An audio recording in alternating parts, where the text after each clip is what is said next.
കാരണവർ വധക്കേസിലെ പ്രതി ഷെറിൻ്റെ മർദ്ദനത്തിനിരയായ തടവുകാരിയെ ജയിലിൽ നിന്നും മാറ്റി. കണ്ണൂർ വനിതാ ജയിലിൽ മർദ്ദനത്തിനിരയായ നൈജീരിയൻ പൗര ജൂലിയെ തിരുവനന്തപുരം വനിതാ ജയിലിലേക്കാണ് മാറ്റിയത്. സഹതടവുകാരിയെ ആക്രമിച്ചതിന് ഷെറിനെ ഒന്നാം പ്രതിയാക്കി പോലീസ് കേസുമെടുത്തിരുന്നു. എന്നാൽ സ്ഥലം മാറ്റം കിട്ടിയത് മർദ്ദനം ഏറ്റ വിദേശ വനിതക്കാണ്. കാരണവർ കേസിൽ ശിക്ഷ അനുഭവിക്കുന്ന ഷെറിൻ കണ്ണൂർ വനിതാ ജയിലിലാണ് കഴിയുന്നത്.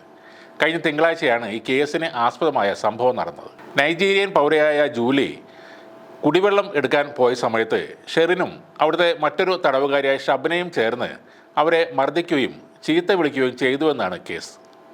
മർദ്ദനമേറ്റ തടവുകാരുടെ മൊഴി രേഖപ്പെടുത്തിയതിന് പിന്നാലെ Kannur town police FIR register ചെയ്തിട്ടുമുണ്ട്. ഷെറിന് ശിക്ഷ ഇളവ് നൽകാൻ വളരെ അസാധാരണമായ വേഗത്തിൽ സർക്കാർ തീരുമാനമെടുത്തത് ഏറെ വിവാദമായിരുന്നു.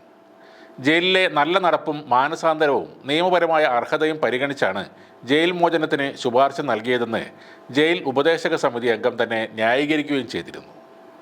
മന്ത്രിസഭയുടെ ശുപാർശ ഗവർണറുടെ പരിഗണനയാണ് ഇപ്പോൾ ഉള്ളത്. എന്നാൽ ഷെറിന് ശിക്ഷാ കാലയളവിലും മോചന ശുപാർശയിലും രാഷ്ട്രീയ ഉന്നതരുടെ സഹായം കിട്ടിയെന്നാണ് ആരോപണം. അതിനിടെയാണ് ഇപ്പോൾ ഈ പുതിയ കേസും വന്നിരിക്കുന്നത്. ഷെറിന് ശിക്ഷാ ഇളവ് നൽകാനുള്ള സർക്കാർ തീരുമാനത്തിനെതിരെ വ്യാപകമായ പ്രതിഷേധം ഉയർന്നിരുന്നു. ജയിലിൽ നല്ല നടപ്പുകാരി എന്നാണ് ജയിൽ സൂപ്രണ്ട് ഷെറിന് അനുകൂലമായി റിപ്പോർട്ട് എഴുതി നൽകിയത്. ആ ഷെറിൻ തന്നെയാണ് ഇപ്പോൾ സഹതടവുകാരിയെ മർദ്ദിച്ചതും. ഷെറിനെ മുൻപ് 2 ജയിലുകളിൽ നിന്നും മാറ്റിയതും ജീവനക്കാരുടെയും സഹതടവുകാരുടെയും പരാതിയെ തുടർന്നായിരുന്നു. ആദ്യം അട്ടക്കുളങ്ങര വനിതാ ജയിലിലായിരുന്ന ഷെറിനെ പിന്നീട് വിയ്യൂർ സെൻട്രൽ ജയിലിലേക്ക് മാറ്റുകയായിരുന്നു. അവിടെയും പ്രശ്നങ്ങൾ ഉണ്ടാക്കിയതിനെ തുടർന്നാണ് കണ്ണൂർ വനിതാ ജയിലിലേക്ക് മാറ്റിയത്. നേരത്തെ ഷെറിനെ ജയിലിൽ നിന്നും പുറത്തിറക്കാൻ മന്ത്രിസഭയിലെ ഏത് ഉന്നതനാണ് ഇടപെട്ടതെന്ന് മുഖ്യമന്ത്രി വ്യക്തമാക്കണമെന്ന് മുൻ പ്രതിപക്ഷ നേതാവ് രമേശ് ചെന്നിത്തല ആവശ്യപ്പെട്ടിരുന്നു. എന്നാൽ അതിന് ഒരു മറുപടി കിട്ടിയിരുന്നില്ല. അതേസമയം ഷെറിൻ്റെ മോചനം തടയണം എന്നാവശ്യപ്പെട്ട് ഭാസ്കര കാരണവരുടെ ബന്ധുക്കളും ഗവർണറെ സമീപിച്ചേക്കും. അഡ്വക്കേറ്റുമായി ആലോചിച്ച് തുടർ നടപടികൾ സ്വീകരിക്കുമെന്നാണ് ബന്ധുക്കളുടെ പ്രതികരണം.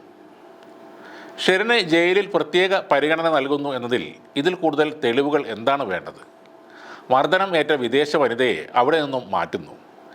അല്ലെങ്കിൽ അവിടെ നടക്കുന്ന കാര്യങ്ങൾ ചിലപ്പോൾ അവർ പുറത്ത് പറഞ്ഞേക്കാനും സാധ്യതയുണ്ട്. മറ്റ് പ്രതികൾക്കില്ലാത്ത പല സൗകര്യങ്ങളും ജയിലിൽ ഷെറിന് ലഭിക്കുന്നുമുണ്ട്. പുതിയ വസ്ത്രങ്ങളും മേക്കപ്പ് സാധനങ്ങളും പുറത്തു നിന്നുള്ള ഭക്ഷണവും എല്ലാം ഷെറിന് കൃത്യമായി തന്നെ എത്തുന്നുണ്ട്. കൂടാതെ പരോളിൽ പോകുമ്പോഴെല്ലാം ഒരു മന്ത്രിയുടെ അടുത്ത ആൾ തന്നെ കാറുമായി വന്ന് കൊണ്ടുപോകാറുമുണ്ട്. ആരാണ് ഷെറിൻ്റെ മോചനത്തിനായി ശ്രമിക്കുന്നതെന്ന് എല്ലാവർക്കും അറിയാവുന്ന ഒരു കാര്യമാണ്. പക്ഷേ സഭയിൽ അത് ചോദിക്കുമ്പോൾ പറയാൻ മന്ത്രിയോ മുഖ്യമന്ത്രിയോ തയ്യാറാവുന്നില്ല.